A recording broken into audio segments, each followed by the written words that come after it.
La greffe osseuse est une intervention parfois nécessaire lorsqu'on envisage la pose d'un ou plusieurs implants dentaires. Pour assurer sa solidité, le futur site de l'implant a besoin d'une épaisseur d'os de plus de 6 mm. Suite à l'extraction d'une dent, l'arrêt de stimulation osseuse crée une résorption. Cette résorption est souvent responsable d'une épaisseur d'os insuffisante. Parfois, les sinus maxillaires situés juste au-dessus des racines des molaires supérieures descendent si bas que le positionnement de l'implant est impossible sans corriger la hauteur et la largeur osseuse. Alors, on aura recours à l'élévation sinusale et à la greffe osseuse. La provenance du greffon osseux peut varier.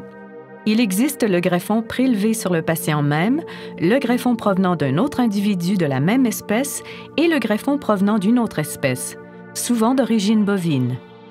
Dans la majorité des cas, l'intervention se fait sous anesthésie locale. Il s'agit de faire une incision permettant l'accès au futur site où sera situé l'implant. Une fois les tissus mous déplacés, une porte d'entrée sera pratiquée dans l'os permettant l'élévation du sinus et la pose du greffon osseux. Une fois l'os bien compacté, la fenêtre osseuse se refermera d'elle-même et les tissus mous seront refermés à l'aide de quelques points de suture. Dans le cas de la greffe osseuse ne nécessitant pas l'élévation sinusale, on peut choisir de visser des plaques osseuses sur le côté de la mâchoire. Avec le temps, le greffon se liera avec les tissus osseux déjà présents et formeront une plaque osseuse suffisamment solide pour permettre l'ajout de l'implant. Un protocole pharmacologique adapté au type d'intervention réduira l'inconfort post-opératoire.